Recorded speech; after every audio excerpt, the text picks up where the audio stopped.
जय श्री राम। हर हर महादेव। मित्रों, स्वागत है आपका हमारे चैनल में। सावन के महीने में शिव पुराण कथा को सुनना और इसे पढ़ना बोलना अत्यंत लाभकारी सिद्ध होता है। शिव पुराण की कथा को आगे बढ़ाते हुए इस वीडियो में मैं आगे बढ़ता हूँ और सुनाता हूँ आपको आगे की कथा। नारद जी बोले, ब्रह्मा जी, आप धन्य है, क्योंकि आपने अपनी बुद्धि को शिव चरणों में लगा रखा है। कृपा कर इस आनंदमय विषय का वर्णन सविस्तार पुनः कीजिए। ब्रह्मा जी ने कहा, हे नारद, एक समय की बात है, मैंने सब ओर से देवताओं और ऋषियों को बुलाया और क्षीर सागर के तट पर भगवान विष्णु की स्तुति कर उन्हें प्रसन्न किया। भगवान विष्णु प्रसन्न होकर बोले, हे ब्रह्मा जी एवं अन्य देवगणों, आप यहाँ क्यों पधारे हैं? आपके मन में क्या इच्छा है? आप अपनी समस्याएं बताइए, मैं निश्चय ही उसे दूर करने का प्रयत्न करूंगा। यह सुनकर ब्रह्मा जी बोले, हे भगवान, दुखों को दूर करने के लिए किस देवता की सेवा करनी चाहिए? तब भगवान विष्णु ने उनके प्रश्न का उत्तर देते हुए कहा, हे ब्राह्मण, भगवान शिव शंकर ही सब सुखों को देने वाले एवं दुखों को दूर करने वाले हैं। सुख की कामना करने वाले मनुष्य को उनकी भक्ति में सदैव लगे रहना चाहिए। उन्हीं में मन लगाएं और उन्हीं का चिंतन करें। जो मनुष्य शिव भक्ति में लीन रहता है, जिसके मन में वे विराजमान है, वो मनुष्य कभी दुखी नहीं हो सकता। पूर्व जन्म में किए गए पुण्यों एवं शिव भक्ति से ही पुरुषों को सुंदर भवन, आभूषणों से विभूषित स्त्रियां, मन का संतोष, धन संपदा, स्वस्थ शरीर, पुत्र पौत्र, अलौकिक प्रतिष्ठा, स्वर्ग के सुख एवं मोक्ष प्राप्त होते हैं। जो स्त्री या पुरुष प्रतिदिन भक्ति पूर्वक शिवलिंग की पूजा करता है, उसको हर जगह सफलता प्राप्त होती है। वह व्यक्ति पापों के बंधन से छूट जाता है। ब्रह्मा जी एवं अन्य गणों ने भगवान विष्णु के उपदेश को ध्यान पूर्वक सुना।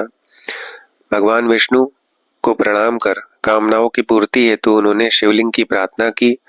तब श्री विष्णु ने विश्वकर्मा को बुलाकर कहा, हे मुने, तुम मेरी आज्ञा से देवताओं के लिए शिवलिंगों का निर्माण करो। तब विश्वकर्मा ने मेरी और श्रीहरि की आज्ञा को मानते हुए देवताओं के लिए उनके अनुसार लिंगों का निर्माण कर उन्हें प्रदान किया। मुनि श्रेष्ठ नारद, सभी देवताओं को प्राप्त शिवलिंगों के विषय में सुनो।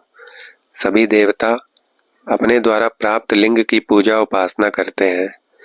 पद्म पराग मणि का लिंग इंद्र को, सोने का कुबेर को, पुखराज का धर्मराज को, श्याम वर्ण का वरुण को, इंद्र नीलमणि का विष्णु को और ब्रह्मा जी हेमलय लिंग को प्राप्त कर उसका भक्ति पूर्वक पूजन करते हैं।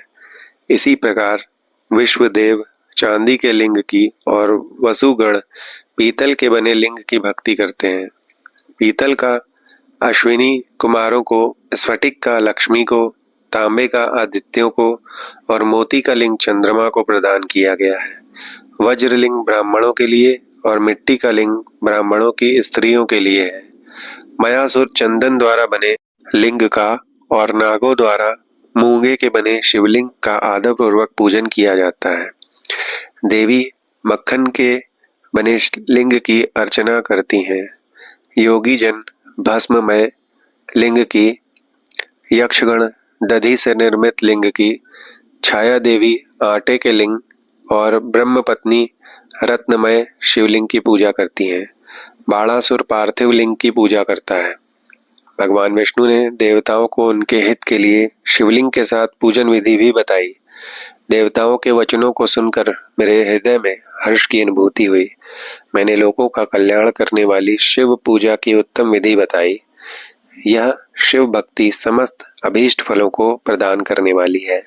इस प्रकार लिंगों के विषय में बताकर ब्रह्मा जी ने शिवलिंग व शिव भक्ति की महिमा का वर्णन किया। शिव पूजन भोग और मोक्ष प्रदान करता है। मनुष्य जन्म उच्च कुल में प्राप्त करना अत्यंत दुर्लभ है। इसलिए मनुष्य रूप में जन्म लेकर मनुष्य को शिव भक्ति में लीन रहना चाहिए।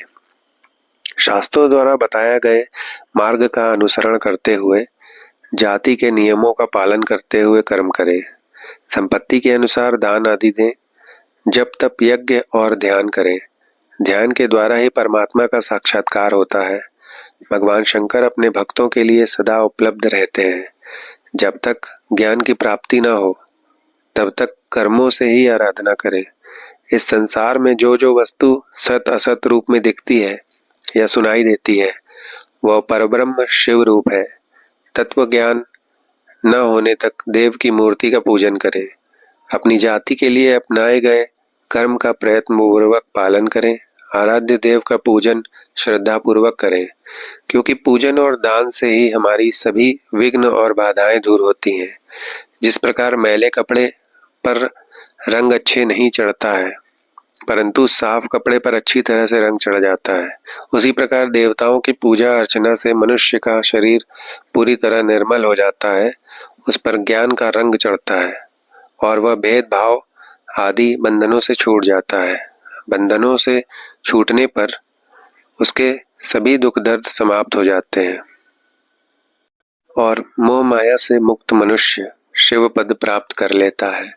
मनुष्य जब तक गृहस्थ आश्रम में रहे तब तक सभी देवताओं में श्रेष्ठ भगवान शंकर की मूर्ति का प्रेम पूर्वक पूजन करे। भगवान शंकर ही सभी देवों के मूल हैं।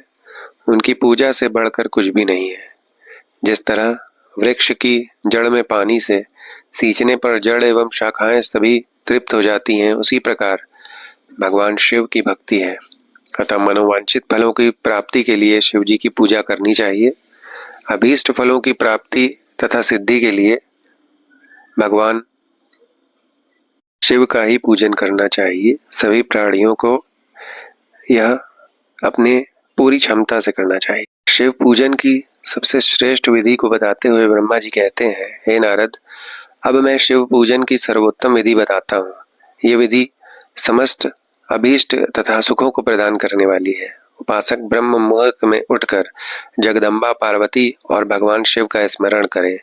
दोनों हाथ जोड़कर उनके सामने सिर झुकाकर भक्ति पूर्वक प्रार्थना करें, हे देवेश उठिए, हे त्रिलोकीनाथ उठिए, मेरे हृदय में निवास करने वाले देव उठिए और पूरे ब्रह्मांड का मंगल करिए। हे प्रभु, मैं धर्म अधर्म को नहीं जानता हूँ, आपकी प्रेरणा से ही मैं कार्य करता हूँ। फिर गुरु चरणों का ध्यान करते हुए कमरे से निकलकर शौच आदि से निवृत्त हो मिट्टी और जल से देह को शुद्ध करें। दोनों हाथों और पैरों को धोकर दातुन करें तथा 16 बार जल की अंजुलियों से मुंह को धोएं। ये कार्य सूर्योदय से पूर्व ही करें। हे देवताओं और ऋषियों, षष्ठी, प्रतिपदा, अमावस्या, नवमी और रविवार के दिन दातुन न करें। नदी या घर में समय से स्नान करें। मनुष्य को देश और काल के विरुद्ध स्नान नहीं करना चाहिए।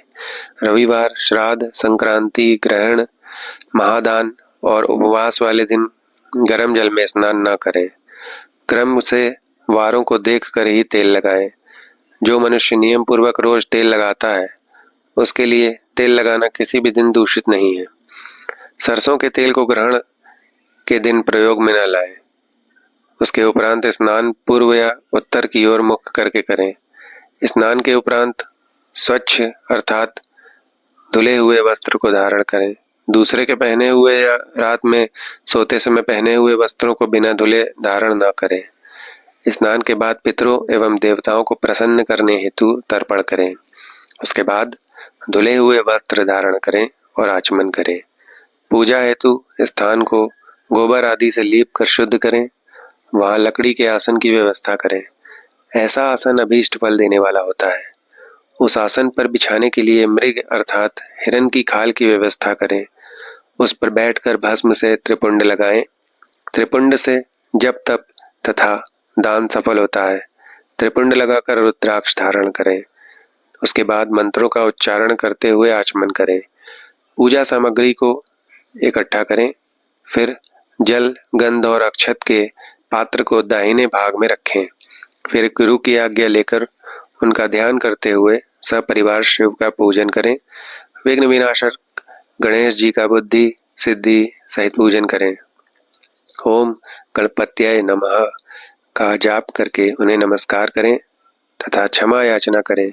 कार्तिकेय एवं गणेश जी का एक साथ पूजन करें तथा उन्हें बारंबार नमस्कार करें। फिर द्वार पर स्थित लंबोदर नामक द्वारपाल की पूजा करें। तत्पश्चात भगवती देवी की पूजा करें। चंदन, कुमकुम, धूप, दीप और नैवेद्य से शिव जी का पूजन करें। प्रेम पूर्वक नमस्कार करें। अपने घर में मिट्टी, सोना, चांदी, धातु या अन्य किसी धातु की शिव प्रतिमा बनाएं। भक्ति पूर्वक शिव जी की पूजा कर उन्हें नमस्कार करें। मिट्टी का शिवलिंग बनाकर विधि पूर्वक उसकी स्थापना करें तथा उसकी प्राण प्रतिष्ठा करें। घर में भी मंत्रोच्चार करते हुए पूजा करनी चाहिए। पूजा उत्तर की ओर मुख करके करनी चाहिए। आसन पर बैठकर गुरु को नमस्कार करें। अर्घ्य पात्र से शिवलिंग पर जल चढ़ाएं। शांत मन से पूर्ण श्रद्धावान होकर महादेव जी का आह्वान कर इस प्रकार करें। जो कैलाश के शिखर पर निवास करते हैं और पार्वती देवी के पति हैं, जिनके स्वरूप का वर्णन शास्त्रों में है, जो समस्त देवताओं के लिए पूजित हैं, जिनके 5 मुख, 10 हाथ तथा प्रत्येक मुख पर 3-3 नेत्र हैं, जो सिर पर चंद्रमा का मुकुट और जटा धारण किए हुए हैं, जिनका रंग कपूर के समान है, जो बाघ की खाल बांधते हैं, जिनके गले में वासुकी नामक नाग लेपटा है, जो सभी मनुष्यों को शरण देते हैं और सभी भक्तगण जिनकी जय जयकार करते हैं, जिनका सभी वेद और शास्त्रों में गुणगान किया गया है, ब्रह्मा और विष्णु जी जिनकी स्तुति करते हैं, जो परम आनंद देने वाले तथा भक्त वत्सल है, ऐसे देवों के देव महादेव भगवान शिव जी का मैं आह्वान करता हूँ। इस प्रकार आह्वान करने के पश्चात उनका आसन स्थापित करें। आसन के बाद शिव जी को पाद्य और अर्घ्य दें। पंचामृत के द्रव्यों द्वारा शिवलिंग को स्नान कराएं तथा मंत्रों सहित द्रव्य अर्पित करें। स्नान के पश्चात सुगंधित चंदन का लेप करें तथा सुगंधित जलधारा से उनका अभिषेक करें। फिर आचमन कर जल दें और वस्त्र अर्पित करें। मंत्रों द्वारा भगवान शिव को तिल, जौ, गेहूं, मूंग और उड़द अर्पित करें। पुष्प चढ़ाएं। शिव जी को प्रत्येक मुख पर कमल, शतपत्र, शंख पुष्प, कुश पुष्प, धतूरा, मंदार, द्रोण पुष्प, तुलसी दल तथा बेलपत्र चढ़ाकर पराभक्ति से महेश्वर की पूजा करें। बेलपत्र समर्पित करने से शिव जी की पूजा सफल होती है। तत्पश्चात सुगंधित चूर्ण तथा सुवासित तेल बड़े हर्ष के साथ भगवान शिव को अर्पित करें। गुग्गुल और अगरू की धूप दें। घी का दीपक जलाकर प्रभु शंकर, आपको हम नमस्कार करते हैं। आप अर्घ्य को स्वीकार करके मुझे रूप दीजिए, यश दीजिए और भोग और मोक्ष रूपी फल प्रदान कीजिए। ये कहकर अर्घ्य अर्पित करें। नैवेद्य और तांबूल अर्पित करें। 5 बत्ती की आरती करें। 4 बार पैरों में, 2 बार नाभि के सामने, 1 बार मुख के सामने तथा संपूर्ण शरीर में 7 बार आरती दिखाएं। उसके बाद शिव जी की परिक्रमा करें। हे प्रभु शिव शंकर, मैंने अज्ञान से या जानबूझकर जो पूजन किया है वो आपकी कृपा से सफल हो। हे भगवान, मेरे प्राण आप में लगे हैं। मेरा मन सदा आपका ही चिंतन करता है। हे गौरीनाथ, भूतनाथ, आप मुझ पर प्रसन्न होइए। प्रभु, जिनके पैर लड़खड़ाते हैं उनका आप ही एकमात्र सहारा है। जिन्होंने कोई अपराध किया है उनके लिए आप ही शरणदाता है। ये प्रार्थना करके पुष्पांजलि अर्पित करें तथा पुनः भगवान शिव को नमस्कार करें। देवेश्वर प्रभु, अब आप परिवार सहित अपने स्थान को पधारें तथा जब पूजा का समय हो तब पुनः यहाँ पधारें। इस प्रकार भगवान शंकर की प्रार्थना करते हुए उनका विसर्जन करें और उस जल को अपने हृदय में लगाकर मस्तक पर लगाएं। हे महर्षियों, इस प्रकार मैंने आपको शिव पूजन की सर्वोत्तम विधि बता दी है, जो भोग और मोक्ष प्रदान करने वाली है। ऋषिगण बोले, हे ब्रह्मा जी, आप सर्वश्रेष्ठ हैं। आपने हम पर कृपा कर शिव पूजन की सर्वोत्तम विधि का हमसे वर्णन किया, जिसे सुनकर हम कृतार्थ हो गए। धन्यवाद मित्रों। अगर आपको ये शिव कथा अच्छी लगी हो तो इस वीडियो को लाइक करिएगा, चैनल को सब्सक्राइब एवं शेयर करिएगा। धन्यवाद।